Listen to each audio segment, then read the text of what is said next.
Promenade des Dasmariñas. Bukan nating explore tong lugar. Tingnan natin kung okay siya sa umaga. Let's go!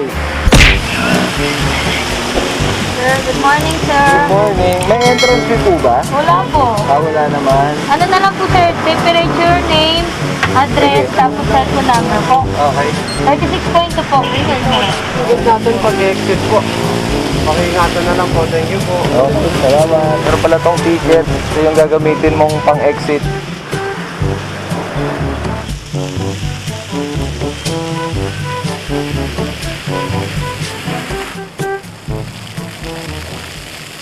Ganda pala ng mga dancing water dito, no? Maganda to pag gabi kasi meron tong ilaw. Actually, nakikita yung ilaw pero hindi masyado. Makikita mo lang siya sa malapitan. Mas ma-appreciate mo to kapag gabi mo siya kinunan. So, ikot muna tayo.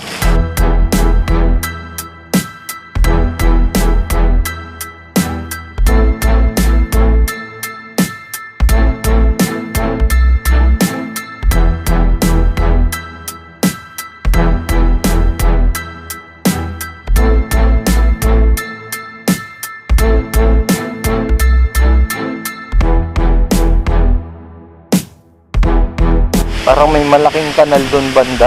Yung mga flowers dito sa baba. Makikita mo habang bumababa ka. Hindi masyadong matao ngayon. Yung mga nagbabantay lang karamihan nandito.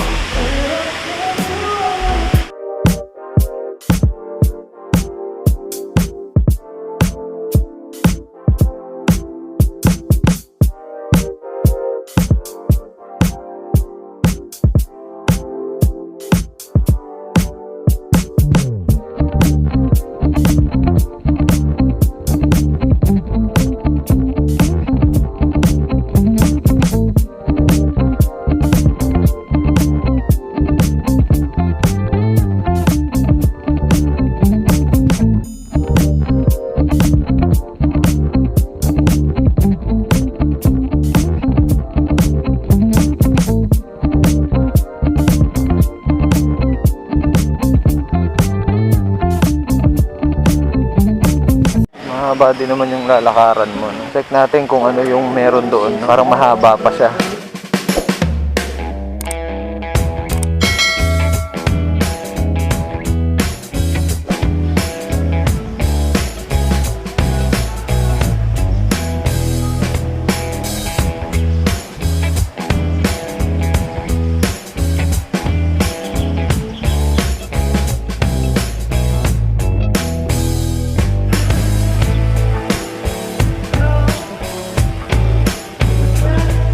Yo, may nagpapalipad ng drone.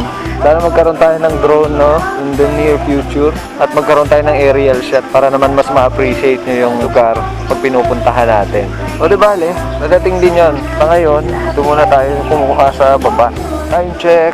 8 o'clock pa lang naman. At hindi pa masyadong mainit. Masarap naman yung simoy ng hangin. Na-try natin ikutin tong buong place. Medyo mahaba siya, ha? Okay din itong lakad-lakadan. Siguro may nagja-jogging din dito paminsan-minsan. Sa ngayon wala akong nakikita nagja-jogging.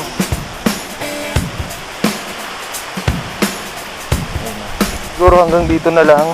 May nakalagay na doon na no entry beyond this point. Hindi natin pwede akyatin tong pataas na to. So ang gagawin natin, tatawid na lang ulit tayo doon sa may bridge. Tapos ikot tayo ulit pa ganun. Pag gusto mong minto dito, magkanuay ng konti. Libre naman dito. Kailangan naka-face shield and face mask. Ano yung kuya, bakit hindi pwedeng pumasok? Hindi pa po kasi siya tapos gawin. Under renovation pa po yan. Hanggang doon pa po yan sa area E. Hindi pa pala buo yan. Mahaba pa ba yan? Mahaba po yan. Siguro aabutin po yan hanggang sa may Fatima. Oo nga, parang ginagawa pa yung kabilang side eh. Oh. Ano ba yung mga nakatakip na blue na yun, kuya? Ano po yan, playground po ng mga bata. Bali, sa ngayon, bawal po talaga yung bata. Kaya tinakpan po muna nila. Okay. Bali, ang inaayos lang po nila dyan yung way po ng dadaanan ng mga tao. Pagka ano po, nag-open na po, ayun po yung pinaka. Oo nga, kasi may mga sako ng mga buhangin ba yun, mga bato. Kasi inaayos pa. River ba to? Anong tawag dito? Ilog to ng ano hanggang sa Manila Bay. Direkta to ng Manila Bay. Bawal naman dyan bumaba, di ba? May mga bumababa dyan para maglinis, mga yan. Mga naglilinis lang. Wala naman siya mga basura, kaya lumot. pabayaan din po kasi ng mga panahon na ano. Oh, ngayon pa lang siya ulit inaayos. Galing o nilagyan ng mga net yung mga bato. Ganda ng pagkagawa. Kailan pa nabuksan to? 2 years na, nung March po. 2 years ago. Tapos nung nag-lockdown, sinara. Sinarado po ulit. Oo, kasi nung pupunta ako dito, hanggang doon lang sa may labas eh. Hindi ka pwedeng Hindi talaga pwede pumasok. pumasok. Di ba may mga ilaw pa din kahit nasarado? Apo, meron. Kaya yung mga tao kumukuha doon sa Mga picture sa labas nga lang. picture lang, tsaka video, no? Ano po ba kayo dito? Kayo yung Kami po yung nagbabantay ng mga tao na mabali ng halaman, yung umuupo sa mga bawal na dapat hindi upuan, sa mga face shield, face mask, mga ganun. Oh, yung mga hindi sumusunod sa protocol.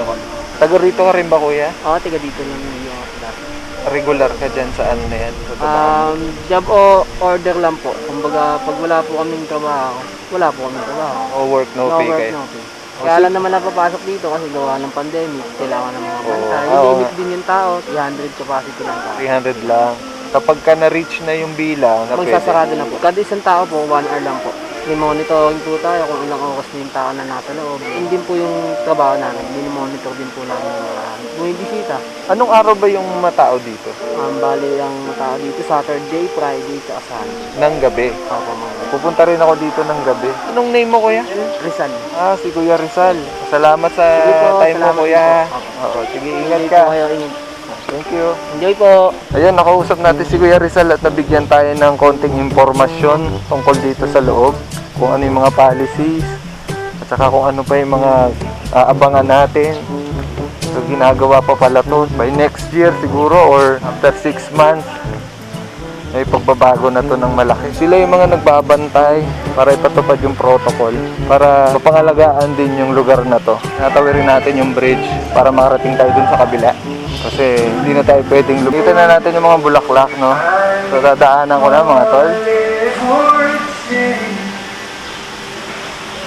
Malapit na tayo sa falls. Medyo malakas yung agos kaya nilalakas ako din yung boses ko. Itong mga bulaklak na to may ilaw to sa gabi. Maganda yan. Pupuntahan natin yan sa gabi naman para ma-appreciate natin yung itsura nito. Inuna lang muna natin yung day walk natin dito para at least alam natin itsura pagka umaga. So ito na yung falls, no?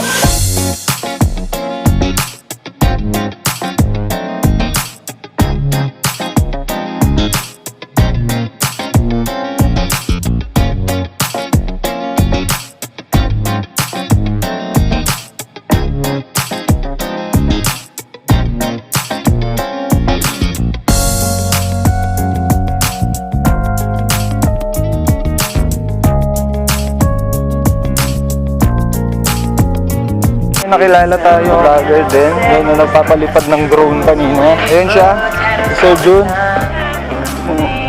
Papalipad siya ng drone kanina. Ang galing na magpalipad ng drone. Ako dati magaling lang ako magpalipad ng tsinelas ng nanay ko pag galit sa akin. Magpapalipad ng kalapate, yan yung mga forte ko dati. Halos wala ng tao talaga. Pupunta lang pala talaga sila dito pag gabi. Gagawa tayo ng isa pang vlog na gabi naman tayo pupunta dito.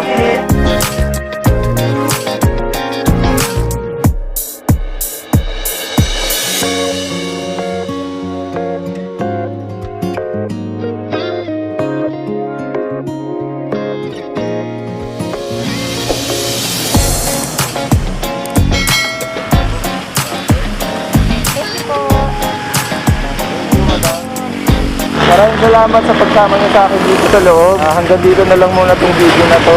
Babalik tayo dito sa gabi naman para makita natin yung mga ilaw doon sa falls saka yung mga bulaklak.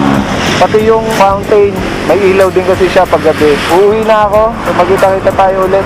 Don't forget to like, comment, and subscribe. Mag-ingat kayo palagi mga tol. Adios!